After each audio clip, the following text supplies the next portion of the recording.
Bismillahirrahmanirrahim, salatu wassalam ala rasulillah wa ala alihi wa sahbihi ajma'in. Le repentir d'une prostituée. Il y a bien longtemps, vivait une femme dont la beauté charmait tout homme qui croisait son regard. Rares étaient ceux qui résistaient à sa beauté dévastatrice. Alors elle décida très rapidement d'user de ses charmes pour gagner sa vie. Ainsi, refusait-elle de passer la moindre nuit avec un homme sans que celui-ci doive payer préalablement 100 dinars, ce qui était une somme considérable à l'époque. Un jour, alors qu'il était en voyage, un homme croisa son chemin. Dès que son regard se posa sur elle, il la désira aussitôt. Il se renseigna sur elle et apprit qu'elle demandait 100 dinars pour pouvoir passer la nuit avec elle. Notre homme n'avait pas une telle somme, mais n'écoutant que les mauvais instincts grandissant en lui, il décida de tout faire pour ramasser ces 100 dinars. Alors il retourna chez lui, dans sa contrée lointaine, et il se mit à travailler dur, sans compter les heures, des mois durant, jusqu'à ce qu'il pût rassembler ses pièces dans une bourse. Puis il fit le long voyage vers la cité de la prostituée pour se présenter enfin à sa porte. Quand il frappa, elle lui dit : « Si tu désires quoi que ce soit venant de moi, tu dois d'abord payer 100 dinars au gardien qui se trouve à l'entrée. » Aussitôt, il donna l'argent à l'homme, qui prit soin de vérifier qu'il y avait bien là la somme convenue. Ce n'est qu'alors qu'il fut autorisé à rentrer dans une demeure. Il faut le dire, somptueuse.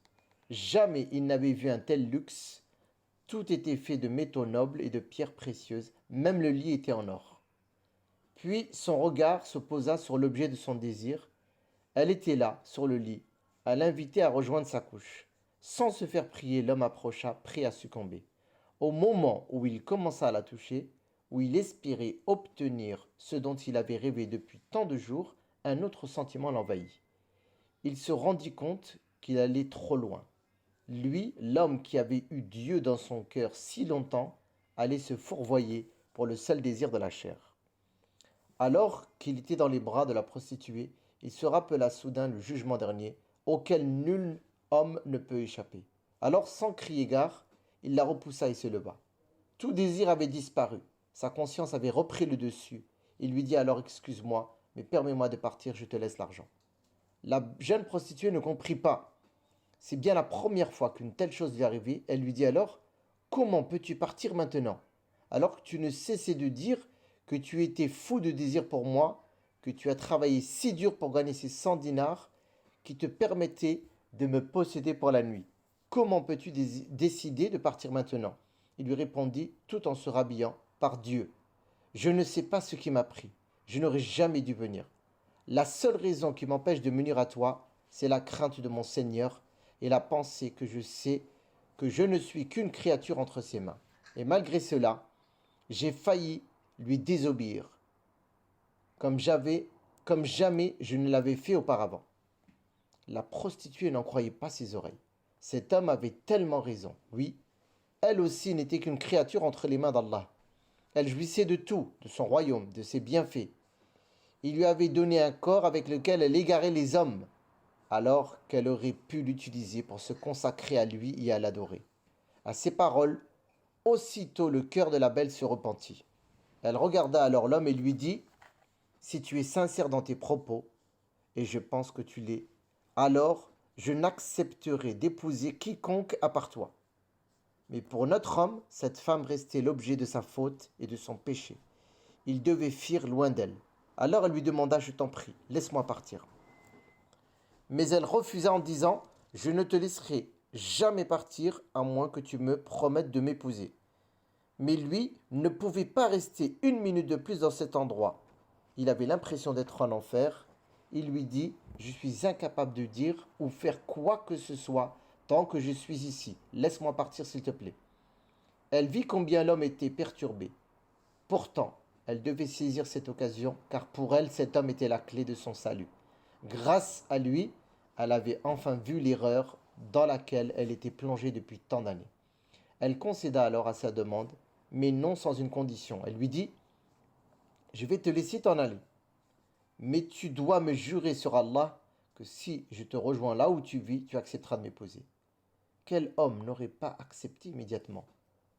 Comment aurait rêvé d'avoir une proposition d'une si belle femme? Pourtant notre homme dit, pour pouvoir fuir au plus vite, peut-être, nous verrons. Et sans un mot de plus, il partit sans se retourner chez lui.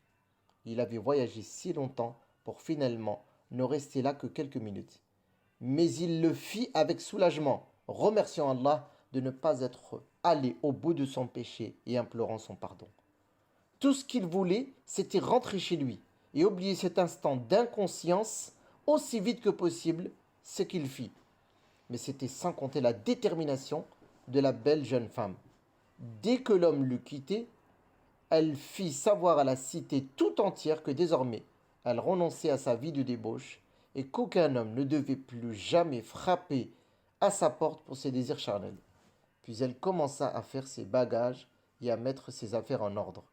Elle se débarrassa de tout ce qui lui rappelait son ancienne vie, quand enfin un matin elle partit rejoindre l'homme qu'elle considérait être son futur époux. Sur la route, elle pensa aux circonstances dans lesquelles elle avait rencontré cet homme. Comme elle regrettait aujourd'hui. Elle savait que lui la voyait comme le fruit du péché, mais elle était désormais véritablement une autre femme. Peut-être saurait-il le voir et daigner l'épouser, elle espérait tant. Il lui fallut plusieurs jours pour arriver au terme de son voyage. Quand elle arriva dans la cité, les hommes la remarquèrent aussitôt, mais elle n'en avait cure. Elle demanda aux gens où trouver l'homme qui avait marqué son âme. On lui indiqua sa maison. Elle s'y rendit immédiatement. De son côté, notre homme, lui, était chez lui à vaquer à ses occupations, quand on vint lui dire: une reine de toute beauté vient d'arriver et te demande. Il se rendit à la porte, qu'on ouvrit en même temps qu'il approchait. Dès que son regard se posa sur la jeune femme, il fut tellement choqué qu'il en perdit connaissance. Son corps tomba dans les bras de la jeune femme, mais le choc avait été si violent qu'il en mourut. Celle-ci en eut le cœur déchiré. Elle avait tant rêvé d'une vie avec lui, une vie enfin rangée sous l'ombre de l'adoration, du repentir et de la miséricorde divine. Mais Allah en avait décidé autrement. Elle se dit: j'ai définitivement perdu toute chance d'être avec lui, lui qui était l'élu de mon cœur et l'espoir de ma nouvelle vie. Les gens de la maison la consolèrent autant qu'ils purent, étonnés de voir combien cette femme semblait éprouver la douleur d'une épouse devant la perte de son mari. Quand elle eut recouvré ses esprits, elle se dit qu'elle ne pouvait pas retourner de là où elle venait. Cette vie était derrière elle, et si celui qu'elle avait désiré épouser n'était plus, il lui fallait trouver un autre homme avec lequel elle pourrait passer le reste de sa vie à adorer Allah. Elle demanda alors si l'homme de son cœur avait de la famille, et on lui répondit qu'il avait un frère. Sans hésiter, elle se rendit auprès de lui. Elle lui raconta son histoire et sa détermination à vivre une nouvelle vie. Puis, sans honte et avec l'honnêteté qui était la sienne, elle lui dit: je désire t'épouser par amour pour ton frère défunt. Je t'en conjure, fais de moi une femme honnête et pieuse, ne regarde pas mon passé, et ne vois en moi que la femme qui désire s'amender et se consacrer au bien. Accepterais-tu ma demande? L'homme accepta. Persuadé de la sagesse cachée de cette situation, il l'épousa et ne le regretta jamais. Comme elle l'avait dit, notre héroïne devint une femme dévouée, aimante et très pieuse. Elle mit au monde 7 garçons qui tous devinrent des hommes pieux et nobles. Moralité de l'histoire: il est toujours possible de se repentir, quels que soient les péchés que tu aies faits, quelle que soit la gravité avec laquelle tu as désobéi à Allah subhanahu wa ta'ala. Reviens à lui d'un cœur repentant. Allah Azza wa Jal t'acceptera. Il acceptera de te repentir de jour et de nuit.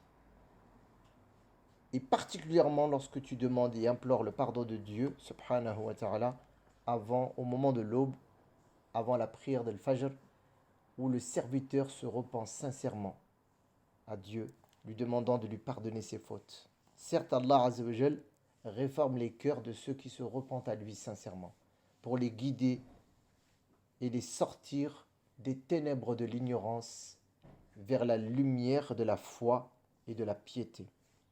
cette femme a décidé de se réformer en se repentant sincèrement et Dieu l'a accepté. Il lui a donné l'occasion de vivre une nouvelle vie. C'est pour cela qu'il est important de ne pas juger autrui, de ne pas juger leur vie de débauche, de ne pas les condamner d'avance, car seul Allah subhanahu wa ta'ala les jugera. Seul Dieu connaît ce que recèlent les cœurs. Qui aurait pensé, qui aurait parié que cette femme qui était loin de la vérité, loin de la prière, se repentirait, se prosternerait devant le Créateur des cieux et de la terre et lui dévouerait une vie de culte jusqu'à sa mort. Donc mes frères, mes sœurs, ne condamnez pas une personne qui vit dans le péché. Faites-lui des invocations et tendez-lui la main pour l'aider à retourner vers Dieu. Walhamdulillahi Rabbil Alamin.